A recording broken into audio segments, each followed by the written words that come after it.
네, 경제 읽기 시간입니다. 오늘도 다양한 경제 이슈들 김대호 경제학 박사와 함께 짚어보도록 하겠습니다. 어서 오십시오. 네, 반갑습니다. 네, 기분 좋은 소식으로 시작을 좀 해보겠습니다. 수출 얘기인데요.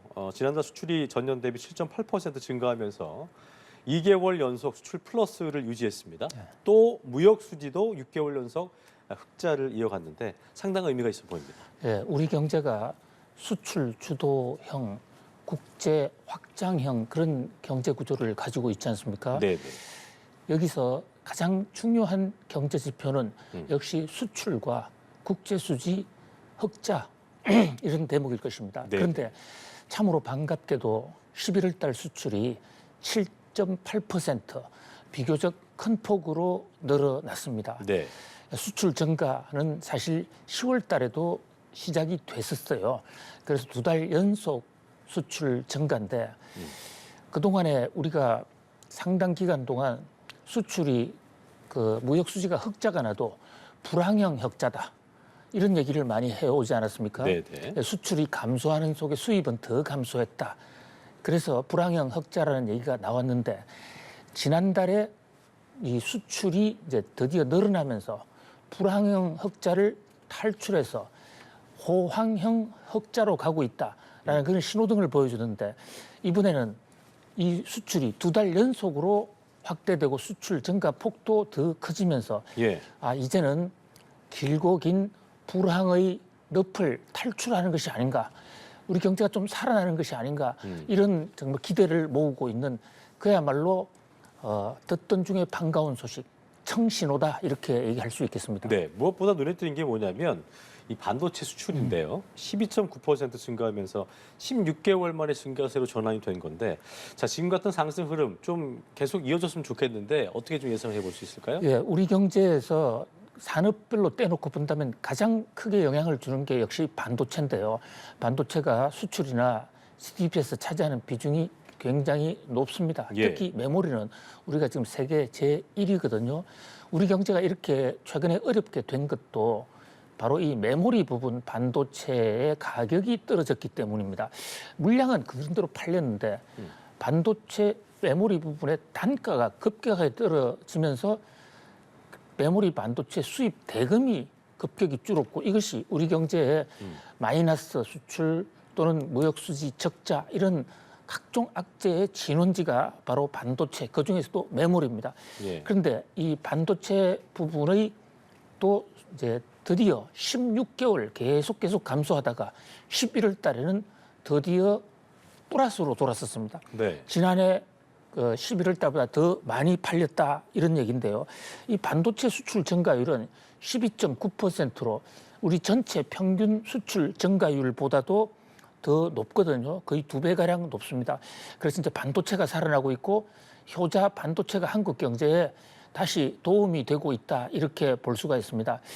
반도체 말씀드린 대로 반도체 메모리 반도체 단가가 상당히 높아지면서 그 수출 대금이 반도체 수출 대금이 늘어난 건데요. 네. 왜 이렇게 됐냐 하면 코로나19 때 반도체 생산 과잉 속에서 반도체 가격이 급격하게 떨어졌습니다. 이제 그 덤핑 매물 거의 소진되어 간다. 또 재고도 줄어간다. 거기다가 또 하나의 청신호가 있었죠.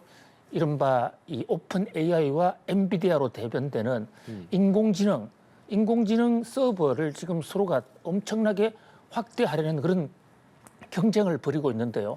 그 과정에서 우리나라의 메모리 반도체 수요도 급격하게 늘어났다. 자, 이 대목은 현재 상황처럼 세계 경제가 서서히 뭐 조금이나마 회복 추세를 보인다면 예. 빠른 속도로 회복될 가능성이 있고요. 반도체는 이 라이프 사이클 주기가 굉장히 짧습니다. 그러니까 한 번 잘 되기 시작하면 급격히 잘 될 수 있고 또 한 번 잘못되면 급격히 둔화하는 그런 패턴을 보이는데요. 그 주기가 짧군요. 그렇습니다. 예. 근데 지금 이 경기가 좋아진다라고 생각하면 많은 기업들이 저장용 또는 계산용 반도체 수요를 급격히 늘릴 수가 있기 때문에 그럴 수 있겠죠. 현재의 추세대로라면 만약에 미국이 이 경기 침체 없는 소프트 랜딩 연착륙으로 가고 내년에 금리 인하를 할 수 있게 된다면 반도체가 생각보다 더 빨리 살아날 수도 있다. 그렇다면 우리 경제의 터널 탈출도 훨씬 더 빨라질 수 있다는 그런 기대까지 나오고 있는 상황입니다. 그렇군요. 자, 그리고 저희가 이제 얼마 전에 짚어드린 내용인데 중국이 오늘부터 12월 됐으니까요.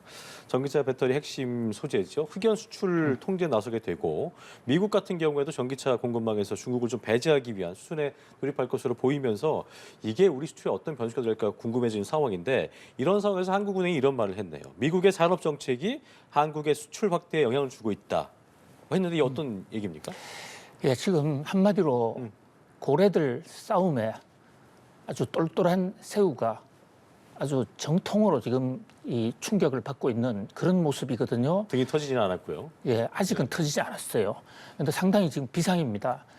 오늘부터 중국이 흑연 수출 통제를 시행했습니다. 네, 네. 들어갔는데요.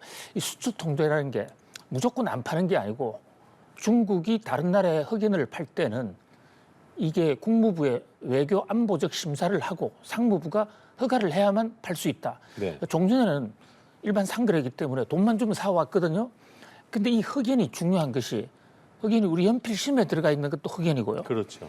그다음에 특히 배터리가 음극재, 양극재, 그다음에 전해질, 분리막 이 4대 요소로 구성이 되어 있는데 우리나라가 지금 세계 배터리 1위입니다.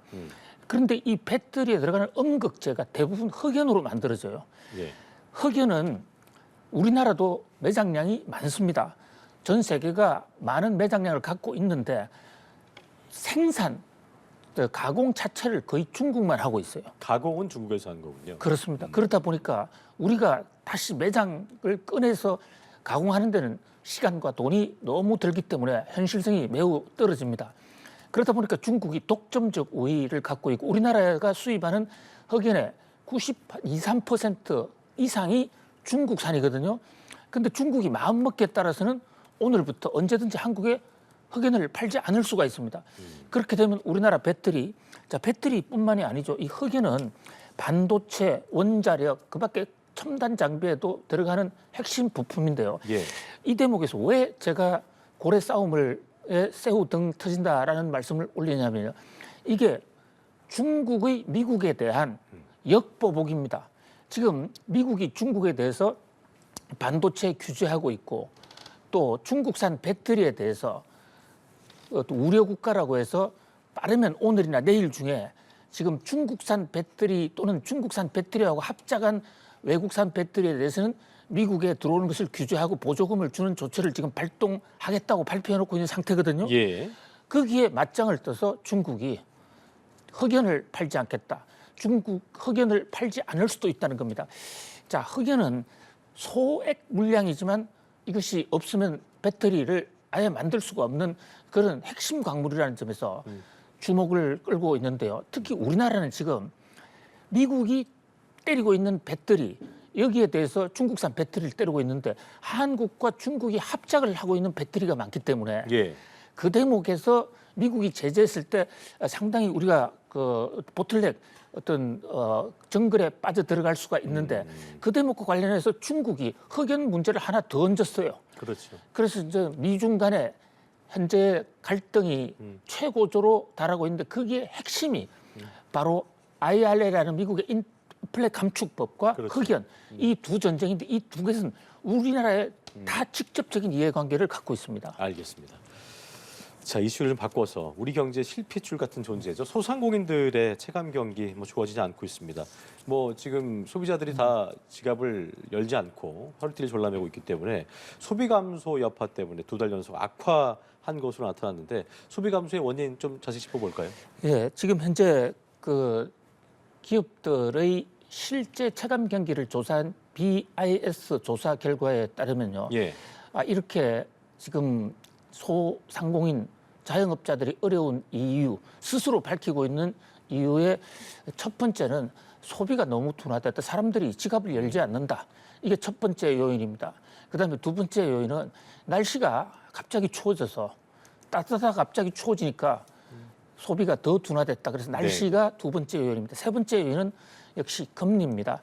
지금 우리나라도 금리가 상당히 올라가 있는데 금리가 높다 보니까 이 기업들 특히 영세 자영업자 입장에서는 대출 이자 갚아 나가려고 상당히 지금 허덕이는 그렇습니다. 거의 어떤 그 턴을 빠져나가기 직전에 최악의 깜깜한 한 치 앞에 안 보이는 그런 상태를 통과하고 있는 게 아닌가라는 그런 판단을 해볼 수가 있겠습니다. 그렇군요. 이게 지금 문제가 소상공인들 내년 경기 전망 좀 나아지면 좋겠는데 내년 경기 전망은 좋지 않기 때문에 어제 한 금통위가 기준금리 동결했잖아요. 근데 향후에 소비자 물가 상승률이 당초 예상보다 높아질 수 있다 관측을 내놨기 때문에 앞으로의 전망도 좀 좋지 않은 상황에서 정부 입장에서는 또 이걸 또 해결해야 되니까 소비 진작을 위해서 동행 축제 같은 거 추진하겠다고 했거든요. 앞으로의 전망도 그렇고 정부의 대책 같이 짚어주시죠.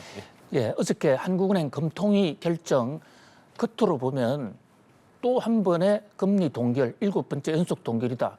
별로 달라진 것이 없다. 이렇게도 볼 수 있지만 그 내막을 들여다보면 네. 상당히 중대한 변화가 있었습니다. 어떤 점이었습니까? 그중에 가장 큰 변화가 지금 앵커님 잘 지적해 주신 대로 내년도 한국은행이 보는 소비자 물가 상승률이 당초보다 더 높아졌어요. 2.6%가 됐단 말이죠. 이 얘기는 뭐냐면요. 뭐 물가가 조금 더 높아질 수 있게 이 얘기가 아니라 한국은행의 물가 억제 목표는 2%고 2%로 내려갈 수 있을 때 금리 인하를 하는데 예. 오히려 더 높아졌다는 것은 한국은행이 당분간 우리나라는 금리 인하를 할 의사가 없다라는 것을 공개적으로 밝힌 것이다. 이렇게 해석이 가능하거든요. 네. 실제로 한국은행 금통위원 6명 중에서 4명이 금리 인상을 더 생각할 수도 있다. 이런 얘기를 했죠. 또 이창용 총재 같은 데도 내년 12월 달까지는 한국은 금리 인상 생각하지 말라.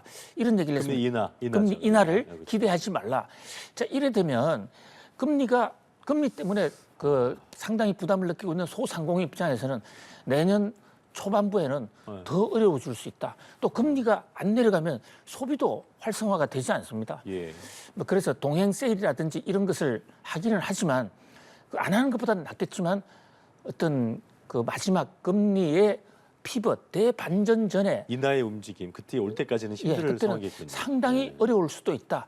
그 터널의 고통을 같이 또 고통을 나누면서 극복해가는 그런 슬기와 지혜가 필요한 시점입니다. 그렇겠네요. 여기까지 경제학기 김대호 박사와 함께했습니다. 오늘 말씀 고맙습니다. 고맙습니다.